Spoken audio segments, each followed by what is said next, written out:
Good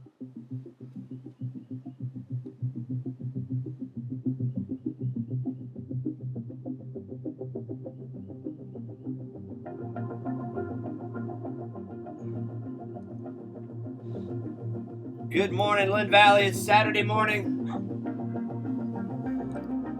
Here to give you another show.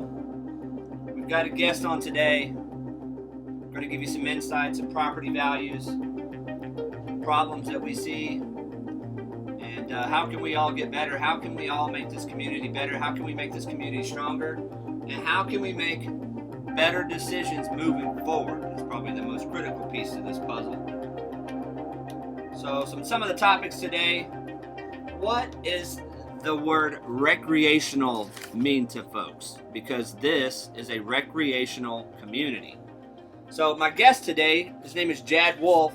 He is a local real estate guru here, and he's going to be a guest on the show, and we're going to cover some topics. One's property values, and what recreational means, and where there may be conflicts that are currently within the community, and where expectations should lie. So, Jad, thanks for coming on the show.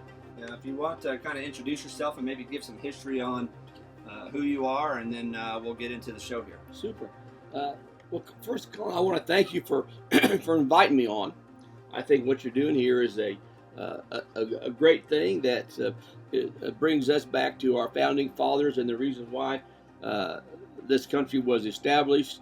And my history for almost 50 years has been selling the American dream to people, that you could come into a place, you could purchase your property and live the good life. And when time comes to sell, you can sell your property and you can sell it for at least as much, if not more, than you paid for it. And I'm sorry to say, for the most part, that's not alive and well here in Linn Valley. I love this community, and first of all, this is my opinion based upon my experience living in the area for almost a year now. And I have brought clients here, both developers, contractors, and people who just want to buy build a property, live in a community with all the amenities that we have here. And it's been difficult. The reason why is it's almost impossible for a developer to come in here and build a home and resell the home, because it's costing more to build than the values that are maintained here. So if you're going to think about selling your properties, you might want to talk to a real estate professional. There's others out here besides myself, of course, and see what they think. But it puts a halt to development when you cannot invest your money and get a reasonable profit out of that. So that's pretty much the situation here. The upside here is that everybody knows, or they should know, that you can go to the county for the county auction. You can buy a lot out here for $80. And you take that $80 and you don't have to build a house or build anything on it. Once you buy the lot and record your deed, you get you become a landowner, you pay your association dues, and you can enjoy all the amenities of a recreational development. Well, let's actually jump in on that subject, because I think there's sometimes some confusion as to, there's obviously a big group of retired people here. Okay. But, Linn Valley was founded on recreational community. Okay. And I know that a few things come to my mind, and some things probably come to your mind. When you think of the word recreational, you think of, at least for me and my family, go-karts, riding trails, getting out on a jet ski on the water, fishing, golf carts cruising around that they allow on the roads. I mean, Yeah. What kind of stuff comes to your mind when you think of recreation? Golf course is a big part of it, because that's a sport that's growing exponentially in this country, and you've got a great facility here, and the lake, fishing, and all those sorts of things. That's why people come. But it's nice to be able to think that in most of the other developments like this that I have been associated with, you can build a home, and when you go to decide to leave, you can sell the home for at least what it costs you to build the home in the first place, if not make a bit of a profit. that's the American dream that we've been living traditionally for the past 100 years. I'm sorry to say, folks, it's very difficult to accomplish that dream in this particular development. And part of it is that you have a homeowners association that is, number one, is actually have a title to lots and sell the lots, and they sell the lots at a lower price than what a lot of us folks have paid for our lots out here. So that makes it difficult for us to sell our lots, especially if we put improvements on it, for the price that it took us to put those improvements there in the first place. Right. Well, there's, obviously that list that comes out from the people that abandon their lots is ultra high every year. Yeah. The amount of people that have lots, the churn rate here is high. Yes, it is. And some people want to make excuses. Oh, those are all people that died or dead. I mean, come on. You're not having 50 out of 799 people die every year. Yeah. That's not the case. Yeah, that's true. People are leaving for, I would assume, a variety of reasons. Maybe you had somebody that, they acquired a lot for, $500 or let's say $80, and maybe they thought they were going to get an RV, and life has dealt, whatever blows that it does. They never got an RV, and they didn't really want to come out because of the bugs and whatever else. I don't know. Yeah. But, I'm sure there's a variety of reasons why people have abandoned their lots here. But there's definitely an issue when you look to see lake lots that are for sale, like let's say on Craigslist. Linn Valley is definitely the highest. Yeah. And people are not usually buying them. Yeah. And I've heard stories people can't even give them away. And there's a dynamic missing here. And from my perspective, I know there's a lot of retired folks here, but let's not forget this is a recreational community. So if loud ATVs bother you, fireworks bother you, maybe you should sell your place, and this place isn't for you anymore because it gets on your nerves. And now they have the right to stay, but guess what? Then don't complain about the fireworks. Don't complain about the ATVs. Don't complain about the busy holiday weekends, and it's a nuisance because this place is a recreational community. Let's all keep that in mind. That's exactly what it is. It's not a retirement community. Even though there's folks that wanted to retire here, it is a recreational community. That's the way it was designed to be many years ago. And, people are grabbing on as tight as they can to keep that. And when you have city council passing ordinances saying that you can't drive a golf cart unless you're 18 years old, that's ridiculous. You're cutting into what this place was designed to be. Now, so I've heard, if you let these kids drive around, they'll be reckless, they cause problems, and I've offered a solution for that. Every year you have to get a sticker, right? Right, from that's correct. the POA, because I understand that if they're going to be driving around and you have the possibility to run over somebody or to collide, you need insurance. But when they issue those stickers, there's no reason that, if you're going to have a driver, they need to go through a 1-hour class that the POA provides that goes over do's and don'ts or smart driving tips. If you're on an ATV, don't do donuts. Why? Well, because it spits the rock all over here and it causes problems in this area and this area. And I think if you explain those do's and don'ts, and then when they complete their class, they get their sticker. Yeah. Right? That makes sense. You teach people, and there's no reason you couldn't pay somebody to host that class every Saturday or Sunday or whenever it would be convenient for somebody to come out. You let them know this is the class time. And once you complete that, and it's good for, let's say, 2 years or 3 years or whatever somebody decides, then that person who's 15 years old or 14 years old, they understand the rules. And, if they get, so many violations where they get caught doing those things, then they get their sticker pulled. Or they get their driving privileges taken away.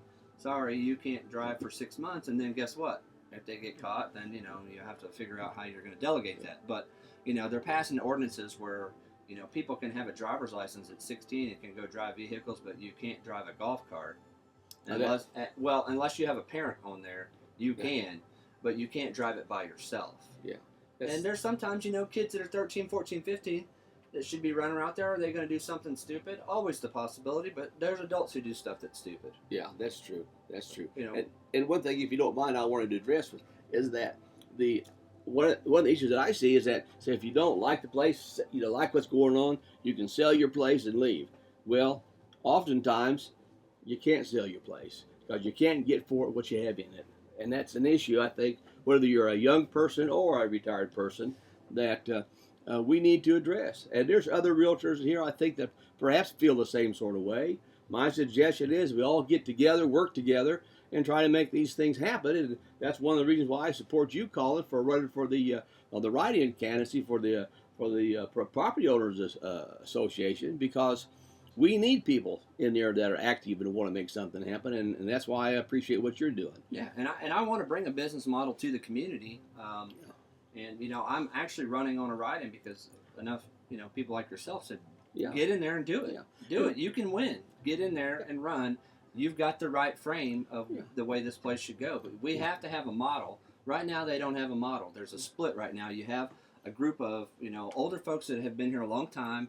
It's been their way for a while.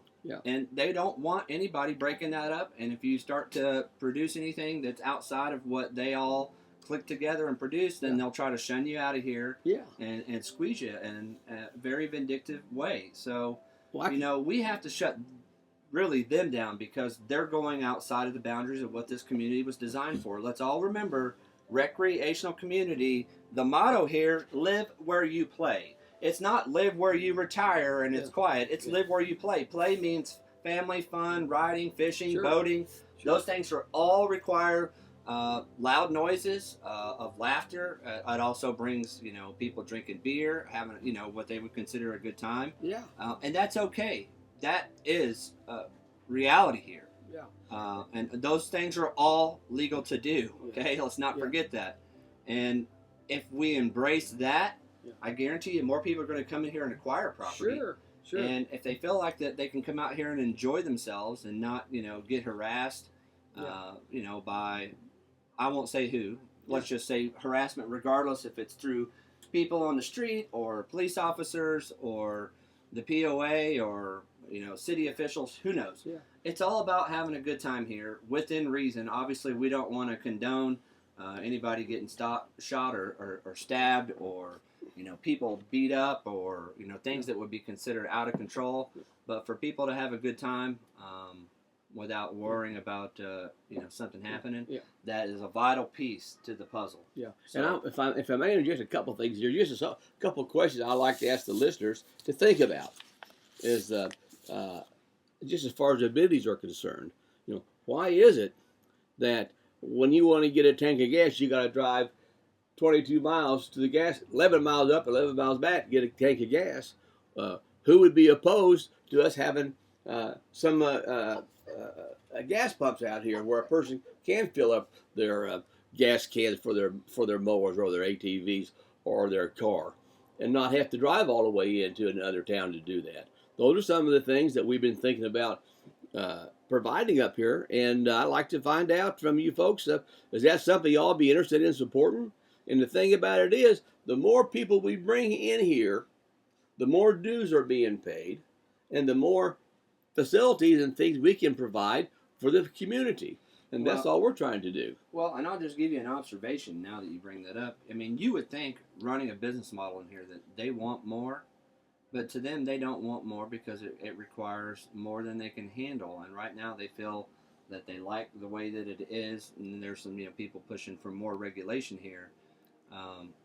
And these people have been established here for years, and I can see they're that. controlling what's going on, and they don't like new families like myself that go against their quiet retirement feel. And like I said, no offense to you folks, this is not a retirement community, and these things are part of it, and we're going to fight for keeping it true to what it was. And that's why I brought my family out here, was we wanted that freedom lifestyle. We wanted to be able to get home from work and go for a ride.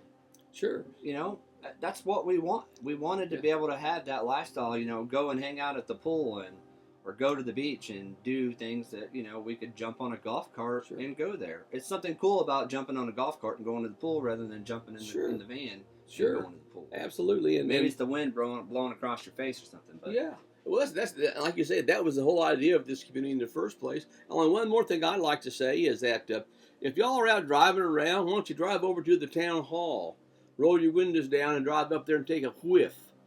There's raw sewage out there that you can smell.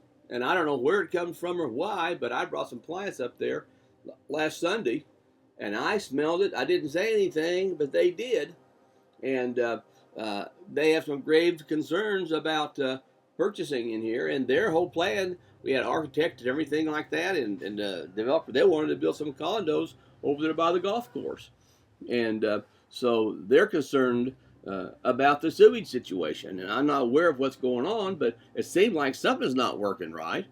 And whose responsibility is that to make sure it works right? These are questions we should ask ourselves as residents out here, and taxpayers and homeowner association Well, payers. I can't say this with certainty, but I have attended a meeting. I know that at some point the exchange of the lagoons are going to be ran by the city, Okay. and the POA is actually going to do the stocking of the septics, and they're paying a fee to the city. Now, I don't know if the official exchange has happened yet, Okay. but that's coming. If it hasn't, I don't know if that's official, but it did pass and it's happening. I can't tell you if it's already passed or if it's going to happen. So right now, it would just be the opposite of what I said. Sure. If it hasn't went through yet, then it would be the POA's responsibility. But so we're going to go ahead and cut. We're about 16 minutes right now, so we'll be back for part 2. Stay tuned.